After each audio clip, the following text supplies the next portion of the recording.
और इस वीडियो में मैं कुछ चैप्टर और उनके इंपॉर्टेंट पॉइंट आपको रिवाइज करवाने वाला हूं। खासकर इसमें आपको P block, S block, metallurgy और कुछ सारे इंपॉर्टेंट चैप्टर है वो मैं इंक्लूड करने वाला हूं। इन ऑर्गेनिक केमिस्ट्री के चैप्टर मोस्ट ऑफ होंगे, जहां ज्यादा कंफ्यूजन है, जहां ज्यादा क्वेश्चन पूछे जाते हैं, उन्हीं चीज को मैंने यहां पर इंक्लूड किया है। तो चलो बच्चों फटाफट से रिवाइज कर लेते हैं इंपॉर्टेंट पॉइंट्स। तो सबसे पहले बात करते हैं पी ब्लॉक से। पी ब्लॉक में क्या होता है, देखो इनके ऑक्साइड और हाइड्रोक्साइड का नेचर पूछा जाता है। तो बोरॉन के जो हाइड्रोक्साइड एंड ऑक्साइड है वो एसिडिक है, और एल्यूमिनियम और गैलियम के हाइड्रोक्साइड और ऑक्साइड एम्फोटेरिक होंगे, बाकी इंडियम और थैलियम के बेसिक होंगे। ऊपर से नीचे आने पर बेसिसिटी बढ़ती रहेगी। क्लियर। उसके बाद बच्चों लीविस एसिड कैरेक्टर के बारे में पूछा जाता है। तो Bi3 एक अच्छा लीविस एसिड है और BF3 एक बुरा लीविस एसिड है। इसका रीजन क्या है, BF3 में बैक बॉन्डिंग अच्छी तरह से होती है। क्लियर। उसके बाद बात करते हैं इनके कुछ फिजिकल प्रॉपर्टी के बारे में। एटॉमिक रेडियस में केवल जो एक्सेप्शन है वो ये है, एल्यूमिनियम का रेडियस ज्यादा होता है बजाय गैलियम के। आयोनाइजेशन एंथैल्पी में भी एक्सेप्शन आता है। देखो बच्चों बोरॉन की तो सबसे ज्यादा होती है, लेकिन इंडियम की सबसे कम होती है, उसके बाद एल्यूमिनियम की गैलियम से ज्यादा होती है। इस चीज का हमेशा ध्यान रखना। और थैलियम की बोरॉन के बाद होती है। तो बोरॉन, थैलियम, गैलियम, एल्यूमिनियम और इंडियम। इलेक्ट्रोनेगेटिविटी पहले घटती है, यानी बोरॉन की सबसे ज्यादा होती है, एल्यूमिनियम की सबसे कम होती है, फिर धीरे धीरे ये बढ़ती जाएगी थैलियम तक। +1 ऑक्सीडेशन स्टेट, इनर्ट पेयर आपने पढ़ा होगा। ऊपर से नीचे आने पर जो सबसे लास्ट एलिमेंट होगा उसकी +1 ऑक्सीडेशन स्टेट सबसे ज्यादा स्टेबल होगी। ठीक है, इसको बोलते हैं इनर्ट पेयर इफेक्ट। तो ये सारे ग्रुप में अप्लाई होता है। उसके बाद बात करते हैं और 15 group element. NH3, PS3, ASS3 ये सारे के सारे हाइड्राइड है। 4 प्रॉपर्टी यहां पर आपको पढ़नी है। एक तो बॉन्ड एंगल पढ़ना है, बॉन्ड स्ट्रेंथ पढ़नी है, थर्मल स्टेबिलिटी पढ़नी है और रिड्यूसिंग कैरेक्टर पढ़नी है। देखो बच्चों ये तीनों प्रॉपर्टी डिक्रीज होती है। बॉन्ड एंगल कम होता है, बेसिक स्ट्रेंथ भी कम होती है और थर्मल स्टेबिलिटी भी कम होती है। केवल और केवल रिड्यूसिंग कैरेक्टर बढ़ेगा, क्योंकि बच्चों थर्मल स्टेबिलिटी का मतलब है कि H बॉन्ड को ब्रेक करना और H को देना। तो H जितना जल्दी देगा उतना रिड्यूसिंग कैरेक्टर बढ़ेगा। इसलिए 3 प्रॉपर्टी डिक्रीज होती है, रिड्यूसिंग प्रॉपर्टी इंक्रीज होती है। एसिडिक प्रॉपर्टी ऑफ ऑक्साइड, ये बहुत इजी है हमारे पास। जैसे जैसे इलेक्ट्रोनेगेटिविटी बढ़ती जाती है, acidic property of oxide will be increase. जैसे नाइट्रोजन की ज्यादा होंगी, फास्फोरस के थोड़ा कम होंगे, आर्सेनिक के और कम होंगे। क्लियर। अगर एक ही नॉन मेटल है तो बच्चों एसिडिक प्रॉपर्टी किस पे डिपेंड करती है, ऑक्सीडेशन नंबर पर। देखो N2O5 का ऑक्सीडेशन नंबर ज्यादा है, N2O का कम है, इसलिए इसकी एसिडिक प्रॉपर्टी कम होगी, इसकी एसिडिक प्रॉपर्टी ज्यादा होगी। उसके बाद बात करते हैं हैलाइड्स की प्रॉपर्टी, है ना। देखो बच्चों स्टेबिलिटी ऑफ हैलाइड पर क्वेश्चन आता है, तो जितना साइज का डिफरेंस कम होगा उतनी स्टेबिलिटी बढ़ेगी। यहाँ साइज डिफरेंस कम है, स्टेबिलिटी ज्यादा है। यहाँ साइज का डिफरेंस ज्यादा है तो स्टेबिलिटी कम है। क्लियर। तो यहां पर भी ऐसी कंसेप्ट इस्तेमाल होता है। बॉन्ड एंगल की जहां तक बात करें तो हैलाइड में Pi3 का बॉन्ड एंगल ज्यादा होगा, PF3 का बॉन्ड एंगल कम होगा। अब देखो बच्चों हाइड्राइड ऑफ 16 ग्रुप, इस पर भी क्वेश्चन आता है। देखिए सबसे पहले बात करते हैं एसिडिक स्ट्रेंथ। तो एसिडिक स्ट्रेंथ और रिड्यूसिंग प्रॉपर्टी दोनों H आयन के निकलने पे डिपेंड करती है। तो H आयन ऊपर से नीचे आने पर जल्दी निकलेगा, इसीलिए जो है बच्चों ये वाला ज्यादा अच्छा एसिडिक पावर रखेगा और रिड्यूसिंग कैरेक्टर भी इसका सबसे ज्यादा होगा। थर्मल स्टेबिलिटी हमेशा अपोजिट चलती है, ऊपर से नीचे आने पर थर्मल स्टेबिलिटी कम होती है। तो ये ऑर्डर इस तरह से गया। बॉइलिंग पॉइंट की बात करें तो देखो बच्चों इसमें थोड़ा एक्सेप्शन है। H2S का बॉइलिंग पॉइंट सबसे कम होता है, H2O का बॉइलिंग पॉइंट सबसे ज्यादा होता है। क्लियर। फिर बात करते हैं ऑक्साइड ऑफ 16 ग्रुप। ये ऑक्साइड मैंने लिखे SO2, SeO2, TeO2 and POO2। Clear. अब देखो बच्चों एसिडिक स्ट्रेंथ की अगर हम बात करें तो डिक्रीज होती है एसिडिक स्ट्रेंथ ऊपर से नीचे, और रिड्यूसिंग प्रॉपर्टी भी डिक्रीज होती है। तो दोनों चीजें ऑक्साइड के केस में डिक्रीज होती है। अलग अलग कंसेप्ट है, हाइड्राइड के केस में अलग है और ऑक्साइड के केस में अलग है। क्लियर। अब बात करते हैं ग्रुप 17। इस पर बहुत सारे क्वेश्चन पूछे जाते हैं। देखो सबसे पहले एटॉमिक रेडियस है। एटॉमिक रेडियस तो ऊपर से नीचे बढ़ेगी, इस पे कोई एक्सेप्शन नहीं है। आयोनाइजेशन एंथैल्पी जो है ऊपर से नीचे घटेगी, ठीक है, ये भी बढ़िया है। इलेक्ट्रोनेगेटिविटी ऊपर से नीचे घटेगी, फ्लोरीन सबसे ज्यादा इलेक्ट्रोनेगेटिव होता है। इलेक्ट्रॉन गेन एंथैल्पी में थोड़ा सा एक टर्म्स आता है, Cl की इलेक्ट्रॉन गेन एंथैल्पी F से ज्यादा होती है, ध्यान रखना बच्चों, इसलिए Cl, F, Br, I और Et। Clear. Bond dissociation enthalpy आता है दो हैलोजन के बीच। तो देखो F2 की बॉन्ड डिसोसिएशन एंथैल्पी Br2 और Cl2 से कम होती है, ध्यान रखना है। इसका रीजन क्या है बच्चों? साइज छोटा होने की वजह से इलेक्ट्रॉन इलेक्ट्रॉन रिपल्शन ज्यादा होता है, इसलिए ऑर्डर क्या होगा? Cl2 Br2 F2 तीसरे नंबर पर आ गया और I2 last high. Oxidising power का कोई एक्सेप्शन नहीं है, F2 की हमेशा ज्यादा होती है, I2 की हमेशा कम होगी, सेम टू सेम ऑर्डर है। आगे बात करते हैं हाइलाइट्स की। ठीक है, देखो बच्चों, सबसे पहले डायपोल मोमेंट। डायपोल मोमेंट किस पे डिपेंड करता है? इलेक्ट्रोनेगेटिविटी पे। कोई एक्सेप्शन नहीं है, HF की ज्यादा होगी, HI की कम होगी। थर्मल स्टेबिलिटी ऊपर से नीचे घटती है, तो HF की ज्यादा होगी, HI की कम होगी। एसिडिक स्ट्रेंथ बढ़ेगी। देखो दोनों चीजें बच्चों साथ चलती है ना, एसिडिक स्ट्रेंथ और रिड्यूसिंग पावर। HI ज्यादा एसिडिक होगा और HI ज्यादा रिड्यूसिंग होगा, क्योंकि यहां पर H का निकलना आसान हो जाता है। बॉन्ड डिसोसिएशन एंथैल्पी किस पे डिपेंड करेगा? बॉन्ड लेंथ पे डिपेंड करेगा। बॉन्ड लेंथ कम होगी तो डिसोसिएशन एंथैल्पी ज्यादा होगी, सीधी सी बात है ना। तो बॉन्ड लेंथ क्या होगी? HI ज्यादा होगा तो डिसोसिएशन एंथैल्पी कम होगी। एक चीज ध्यान रखना बच्चों, इनमें सब में HF लिक्विड होता है, क्योंकि उसमें हाइड्रोजन बॉन्डिंग होती है। Oxo acid of halogen. ठीक है, ऑक्सो एसिड ऑफ हैलोजन का अगर एसिडिक स्ट्रेंथ की बात करें तो इलेक्ट्रोनेगेटिविटी बढ़ने से, मैंने आपको बताया था एसिडिक स्ट्रेंथ बढ़ेगी, लेकिन Cl की इलेक्ट्रोनेगेटिविटी सब में सेम है। तो यहां पर क्या देखेंगे बच्चों? Oxidation state. यहां पर जो ऑक्सीडेशन स्टेट है वो +7 है, इसीलिए ये ज्यादा एसिडिक होगा, ये कम एसिडिक होगा। क्लियर। ऑक्सीडाइजिंग पावर की बात करें तो जस्ट अपोजिट हो जाता है। HClO is powerful oxidising agent than HClO4। और स्टेबिलिटी ऑफ आयन की बात करें तो ClO4- आयन ज्यादा स्टेबल होगा due to the more resonance. अब बात करते हैं एस ब्लॉक के एलिमेंट की। इन्हीं से क्वेश्चन आते हैं, इन्हीं से आपको ध्यान में रखना है। ठीक है, बेसिक नेचर ऑफ हाइड्रोक्साइड ऊपर से नीचे बढ़ेगा। ठीक है, ये ज्यादा बेसिक होगा, LiOH कम बेसिक होगा। हाइड्रेट की स्टेबिलिटी बच्चों उल्टा चलता है हमेशा। ठीक है, LiH स्टेबल होगा क्योंकि साइज दोनों का कम है, ज्यादा एनर्जी जरूरत पड़ेगी उसको तोड़ने के लिए। ठीक है, वाटर में अगर आयनिक रेडियस की बात करें तो Li+ ज्यादा होगा, क्योंकि इसकी हाइड्रेशन एंथैल्पी और हाइड्रेशन पावर सबसे ज्यादा होती है।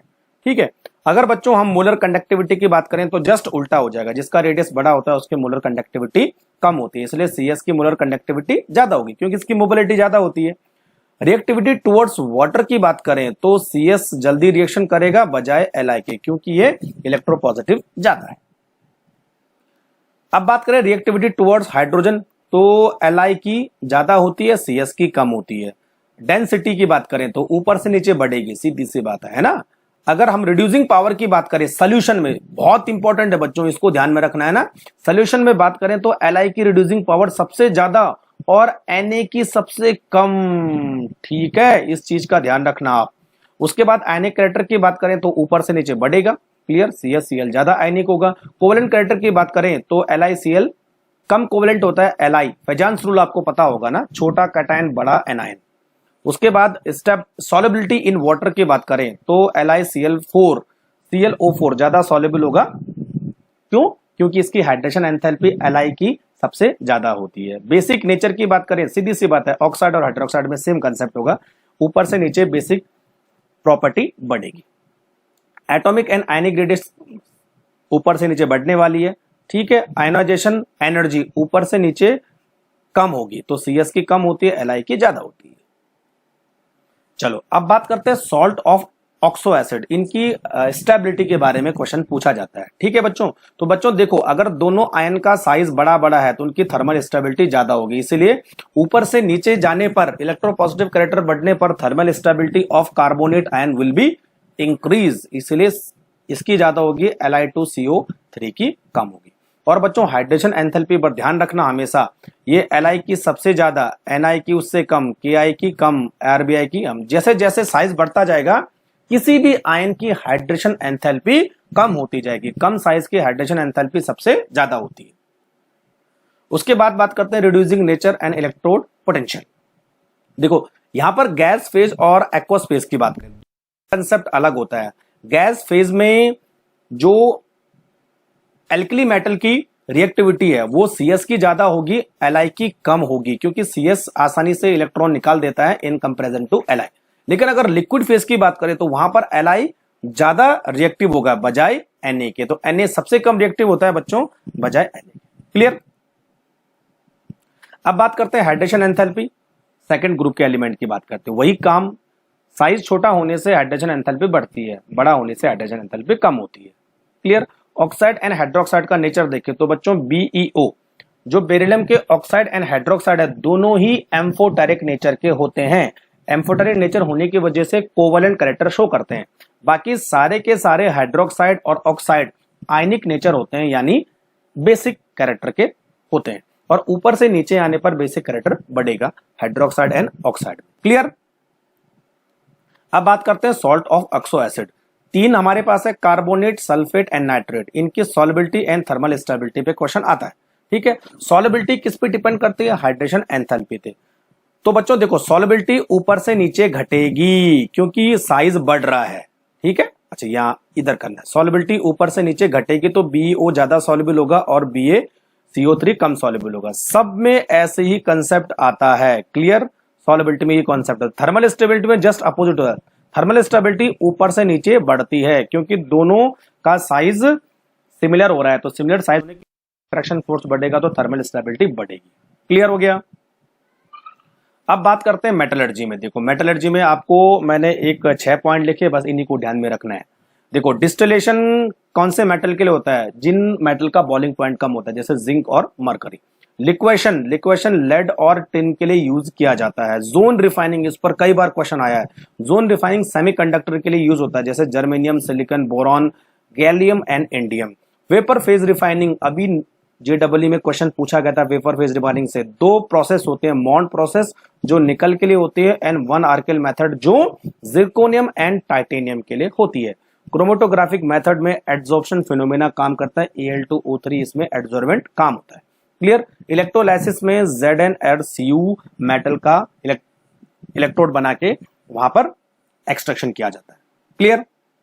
अब बच्चों देखो, आपको इसमें मेटल के और पढ़ने वो मैंने नहीं लिखे हैं, लेकिन एलॉय के बारे में जरूर पढ़ना है। अभी एलॉय से एक क्वेश्चन पूछा गया था, खासकर बच्चों स्टील के बारे में, है ना। स्टील का कंपोजिशन क्या होता है, निकल स्टील का कंपोजिशन क्या होता है, उसके बाद ब्रॉन्ज का कंपोजिशन क्या होता है, मैग्नेलम का, ड्यूरालिम का, और खासकर ब्रास और ब्रॉन्ज का कंपोजिशन वो आपको पढ़ना है। ठीक है बच्चों, देखो ये फटाफट से ये नोट करते जाओ, ये कंपोजिशन आपको पढ़ना है, साथ में ये भी पढ़ना है कि कौन कौन से मेटल इसमें इंक्लूड होते हैं। क्लियर। अब बात करते हैं आयरन की फॉर्म। 3 टाइप का आयरन होता है, pig iron, cast iron and wrought iron. उसमें से रोट आयरन सबसे ज्यादा प्योर फॉर्म होता है। और बच्चों आयरन में जो इंप्योरिटीज होती है वो किसकी होती है? कार्बन की होती है। पिग आयरन में 4% कार्बन होता है, कास्ट आयरन में 3% कार्बन होता है, और रोट आयरन में ये कार्बन 0.2 से लेकर 0.5% तक ही रह जाता है। कई बार क्वेश्चन आता है इससे। उसके बाद आते हैं लीचिंग। सिल्वर एंड गोल्ड का हम लीचिंग मेथड से एक्सट्रैक्शन करते हैं। इसमें बच्चों हम NaCN और KCN का यूज करते हैं, तो ये एक सॉल्युबल कॉम्प्लेक्स बनाते हैं। और उसके बाद जिंक सबसे इंपॉर्टेंट है ना, जिंक एक रिड्यूसिंग एजेंट की तरह काम करता है, जो कि उस सॉल्युबल कॉम्प्लेक्स से उस मेटल को अलग कर देता है, तो इसको बोलते हैं लीचिंग। उसके बाद है फ्रोथ फ्लोटेशन मेथड। इससे भी JEE में क्वेश्चन आया था। कौन से टाइप के ओर के लिए होता है? सल्फाइड ओर के लिए होता है, जैसे गैलेना हो गया, कॉपर पायराइड्स हो गया एंड जिंक ब्लेंड हो गया। ठीक है। और इसमें बच्चों डिप्रेसेंट का यूज करके हम 2 सल्फाइड ओर को भी अलग कर सकते हैं, ZnS और PbS को भी अलग कर सकते हैं। क्लियर। उसके बाद है DNF ब्लॉक में नेचर ऑफ ऑक्साइड के बारे में कई बार क्वेश्चन पूछा जाता है। ठीक है, तो फेजान रूल आपने पढ़ा होगा कि जैसे जैसे जो है मेटल का साइज कम होता जाएगा, वैसे वैसे उसकी आयनिक कैरेक्टर कम होती जाएगी, यानी कोवेलेंट कैरेक्टर बढ़ता जाएगा। ठीक है। अब बात करते हैं इनके ऑक्साइड के एसिडिक एंड बेसिक नेचर की। तो बच्चों जो ऑक्सीडेशन नंबर जिसका कम है वो बेसिक नेचर होगा, और जैसे जैसे ऑक्सीडेशन नंबर बढ़ता जाएगा वो एसिडिक नेचर होगा। बस ये ध्यान रखना कि MnO2 एम्फोटेरिक होता है। और जहां तक क्रोमियम की बात करें तो ये 2 +3 +4 वाले एम्फोटेरिक होते हैं, छोटा वाला बेसिक होता है, बड़ा ऑक्सीडेशन नंबर वाला एसिडिक होता है। बस थोड़ा रिमाइंड रखना है। उसके बाद बात करते हैं कोऑर्डिनेशन कंपाउंड। तो 2 टाइप की आइसोमेरिज्म में होती है। आइसोमेरिज्म से सबसे ज्यादा क्वेश्चन पूछे जाते हैं। तो सबसे पहले बात करते हैं स्ट्रक्चरल आइसोमेरिज्म। 4 टाइप की स्ट्रक्चरल आइसोमेरिज्म होती है। Number 1 ionisation isomerism.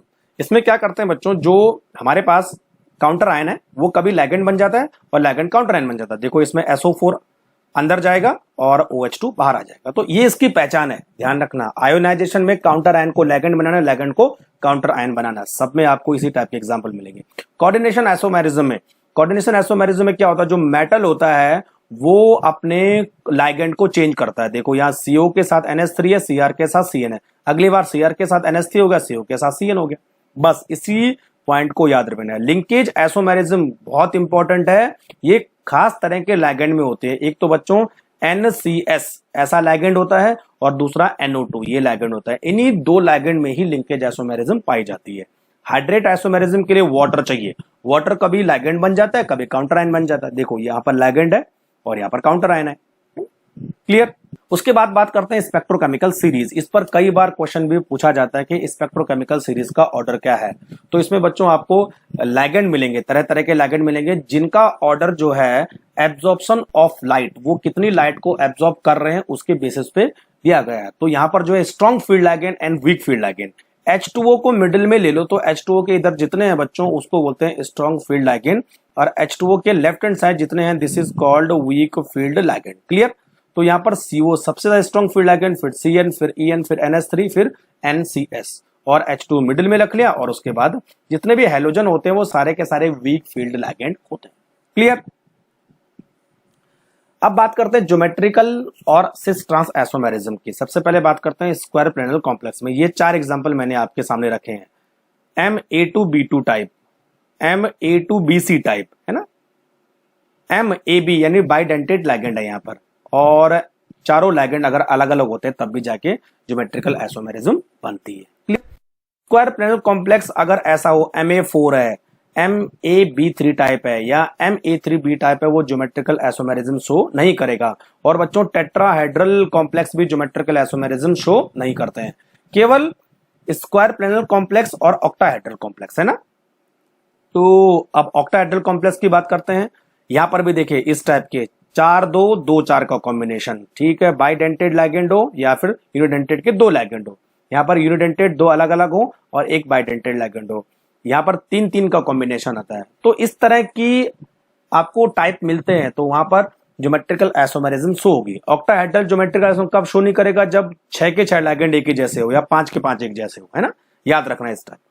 Octahedral ligand में अगर बच्चों 6 के 6 अलग टाइप के लाइगेंड हो तो वहां पर जो है 15 GI बनेंगे। ऑप्टिकल आइसोमेरिज्म की बात करें तो मोस्टली ऑक्टाहेड्रल कॉम्प्लेक्सेस में ऑप्टिकल आइसोमेरिज्म देखने को मिलती है। यहीं से क्वेश्चन ज्यादा आता है। देखो 3 बाइडेंटेड लाइगेंड हो या 2 बाइडेंटेड लाइगेंड हो, 2 यूनिडेंटेड लाइगेंड हो, ठीक है, इसी टाइप का। ये 3 टाइप बस आपको ध्यान में रखने, इन्हीं 3 टाइप में आपको ऑप्टिकल आइसोमेरिज्म देखने को मिलती है। क्लियर। अगर बच्चों ऑक्टाहेड्रल कॉम्प्लेक्स में हेक्साडेंटेड लाइगेंड होता है तो वो ऑप्टिकल आइसोमेरिज्म शो नहीं करता है, और मोस्टली स्क्वायर प्लेनल और टेट्राहेड्रल कभी भी ऑप्टिकल आइसोमेरिज्म शो नहीं करते हैं क्योंकि इसमें प्लेन ऑफ सिमेट्री होती है। अब बात करते हैं inner and outer orbital complexes. ये मोस्टली आपको VBT यानी वैलेंस बॉन्ड थ्योरी में मिलेगा, ठीक है। इनर ऑर्बिटल कॉम्प्लेक्सेस को हम लो स्पिन कॉम्प्लेक्सेस बोलते हैं। यहां पर जो है इनर D यूज होते हैं तो D2sp3 हाइब्रिडेशन होगा, ठीक है। और हाई स्पिन कॉम्प्लेक्सेस में आउटर D ऑर्बिटल यूज होते हैं तो वहां पर sp3d2 हाइब्रिडेशन होगा। और मैंने एग्जांपल आपके सामने ये लिखे हैं, तो फटाफट ये एग्जांपल एक बार देखते जाओ। कौन इनर है, कौन आउटर है, कौन लोअर स्पिन कॉम्प्लेक्स है, कौन हाई स्पिन कॉम्प्लेक्सेस बनाता है। अब बच्चों वार्नर थ्योरी से बहुत इजी क्वेश्चन आता है। इस बार JEE में इससे एक क्वेश्चन पूछा गया था। इसके क्वेश्चन पूछने का क्या तरीका है? देखो ऐसा कोई कॉम्प्लेक्स होता है, उसके बाहर जो है क्लोराइड, ये बोलता है कि कितने क्लोराइड कितने AgCl के मॉलिक्यूल बनेंगे। तो जितने हमारे पास काउंटर आयन में क्लोरीन होंगे उतने ही जाके आयोनाइज हो जाएंगे, तो उतने आयोनाइज हो जाएंगे तो उतने AgCl के मॉलिक्यूल बनेंगे, ठीक है बच्चों। तो ये एग्जांपल आपके सामने मैंने दे रखा है। जैसे यहाँ पर 3 Cl बाहर है तो 3 AgCl बनेंगे, यहाँ पर 2 Cl बाहर है तो 2 AgCl बनेंगे, यहाँ पर 1 Cl बाहर है 1 AgCl बनेगा, यहाँ पर कोई भी Cl बाहर नहीं है तो AgCl यहाँ पर ना के बराबर में नहीं बनेगा। नेक्स्ट हमारे पास है हाइब्रिडाइजेशन और ज्योमेट्री और उसके एग्जाम्पल, ठीक है। sp हमेशा लीनियर होता है और ये 2 एग्जाम्पल है। sp2 प्लेनर होता है और ये एग्जाम्पल है। sp3 टेट्राहेड्रल होता है और एग्जाम्पल है। बच्चों टेट्राहेड्रल पे बहुत बार क्वेश्चन आया है, खासकर निकल टेट्रा कार्बोनिल वाला, है ना।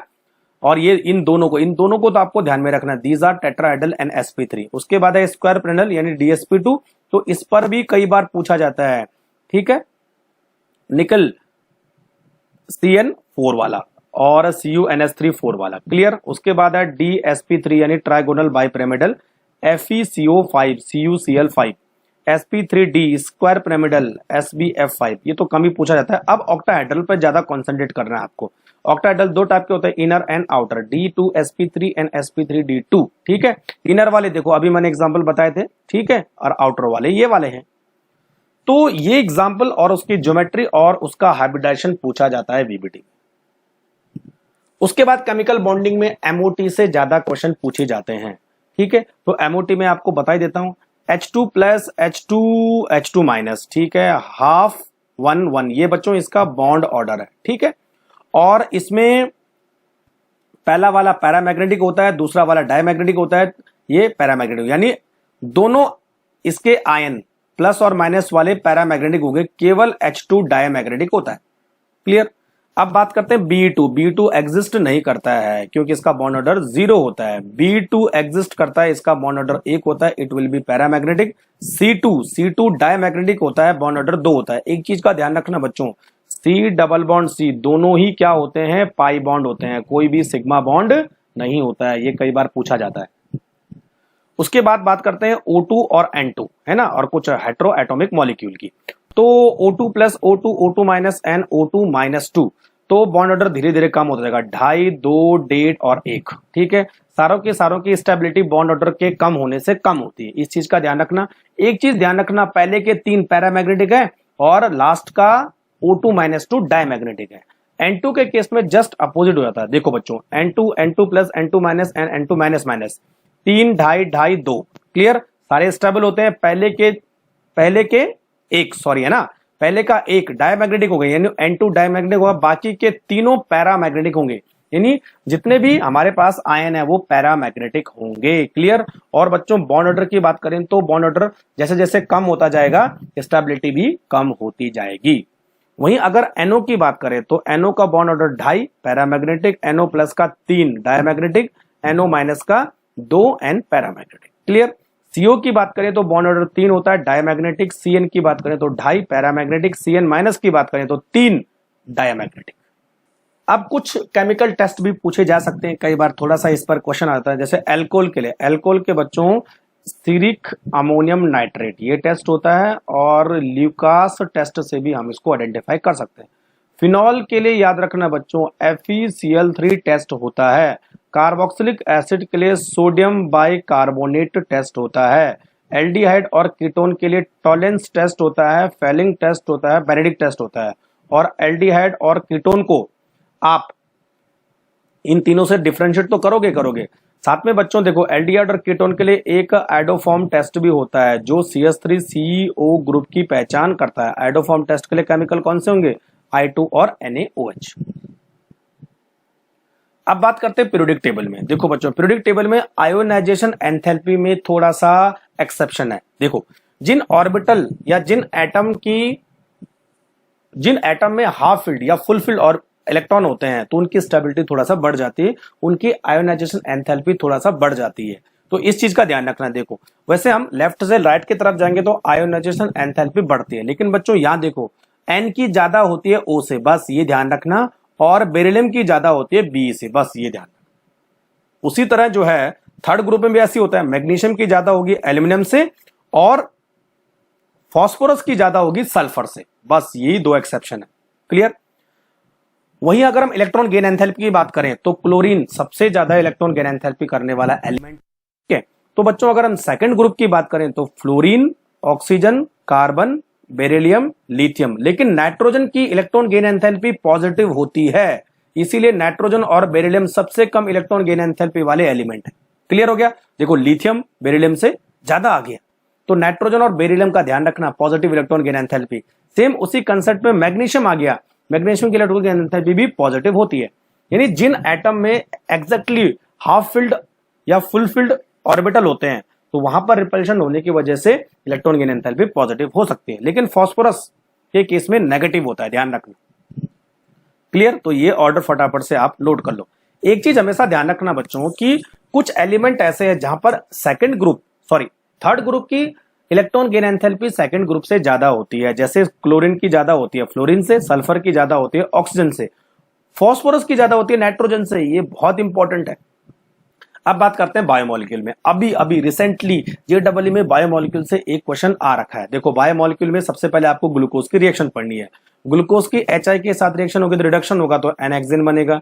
NH2OH और HCN के साथ रिएक्शन होगी तो यहाँ पर न्यूक्लियोफिलिक एडिशन रिएक्शन होगी तो CHO किस में कन्वर्ट हो जाएगा, एक एडिशन प्रोडक्ट में कन्वर्ट हो जाएगा, जैसे केवल यहाँ पर हो रखा है ना।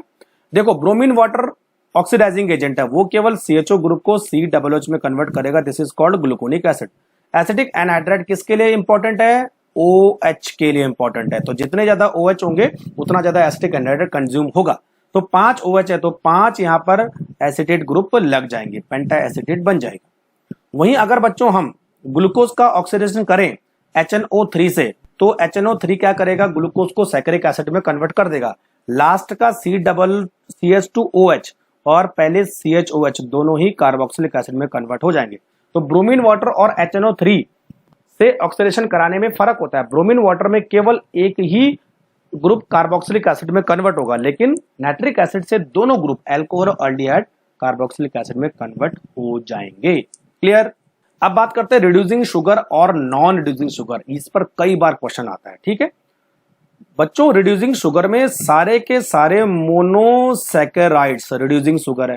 डाइसैकेराइड्स में सुक्रोज को छोड़कर, मैं सुक्रोज यहां लिख रहा हूं ना, sucrose is non reducing sugar. Clear. और डाइसैकेराइड में अगर हम बात करें माल्टोज, लैक्टोज और ये सुक्रोज तो हो ही गया यहां पर। ठीक है, सुक्रोज तो नॉन शुगर है, तो माल्टोज और लैक्टोज दोनों ही रिड्यूसिंग शुगर है। सारे के सारे पॉलीसैकेराइड नॉन रिड्यूसिंग शुगर होते हैं। तो सुक्रोज और पॉलीसैकेराइड का ध्यान रखना। पॉलीसैकेराइड यानी स्टार्च, ग्लाइकोजन, सेल्यूलोज। अच्छा, इस पर जो है म्यूटा रोटेशन वाला कंसेप्ट भी आता है। तो जैसे जैसे बच्चों रिड्यूसिंग शुगर होती है तो वो म्यूटा रोटेशन फिनोमेना शो करेगी, लेकिन जो नॉन रिड्यूसिंग शुगर होती है वो म्यूटा रोटेशन फिनोमेना भी शो नहीं करती है। क्लियर।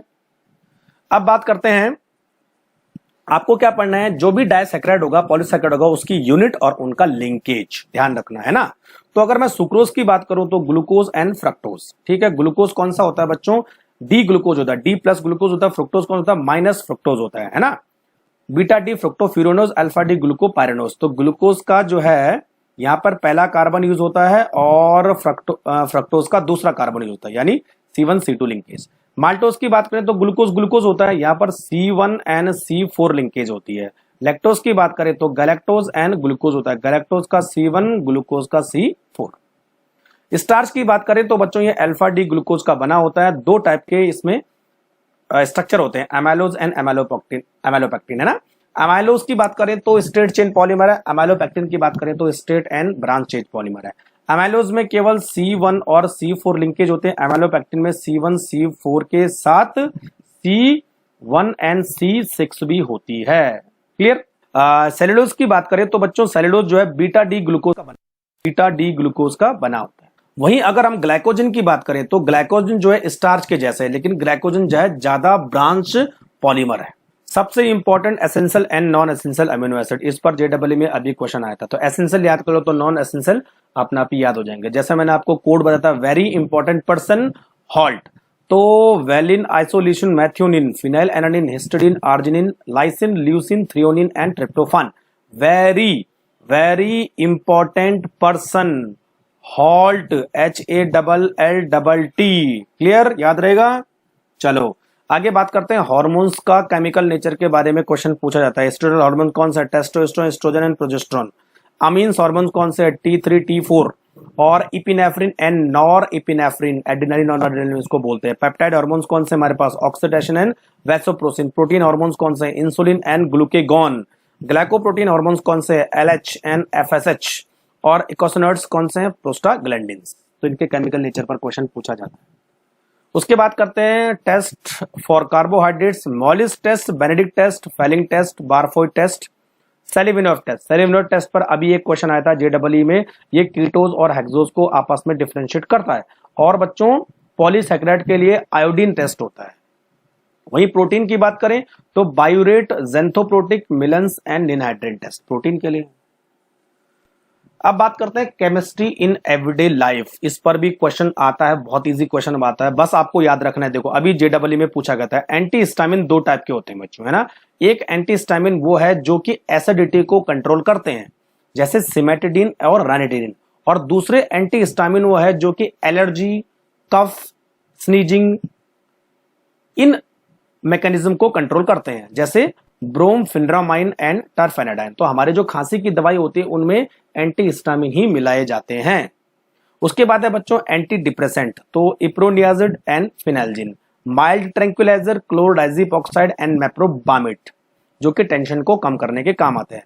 बारबिटूरिक एसिड, ये भी जो है ट्रैंक्विलाइजर ही होते हैं, लेकिन इनको हम स्लीप प्रोड्यूसिंग एजेंट भी बोलते हैं, नींद लाने की दवाइयां, वेरोनल, अमाइटल, नेम्बुटल, लुमिनल एंड सेकोनल।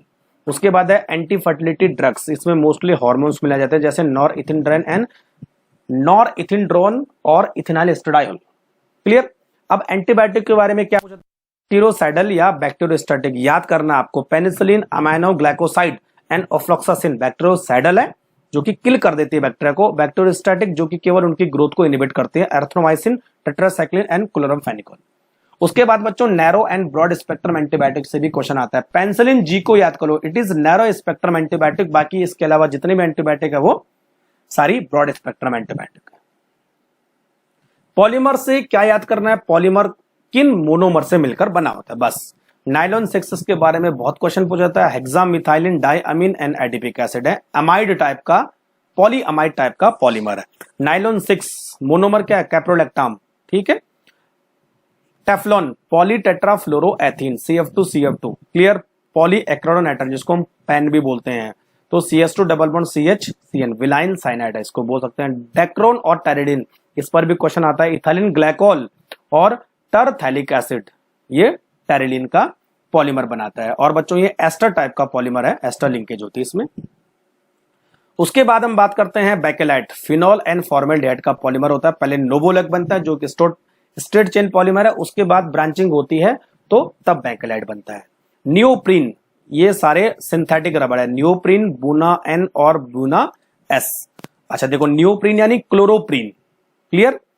तो क्लोरोप्रीन का 2-chloro-1,3 ब्यूटाडाइन और आगे जाके पॉलीमर बनाएगा, ठीक है। Buna N, butadiene 1,3 butadiene and acrylonitrile, और ब्यूना S में क्या होता है, 1,3 ब्यूटाडाइन के साथ साथ क्या होता है, स्टाइरिन, तभी N for nitrile, S for styrene. अब दो ऐसे पॉलीमर है जो बायोडिग्रेडेबल पॉलीमर होता है, एक होता है PHBV और नाइलॉन 2 नाइलॉन 6। PHBV में क्या होता है, monomer 3 hydroxy butanoic acid and 3 hydroxy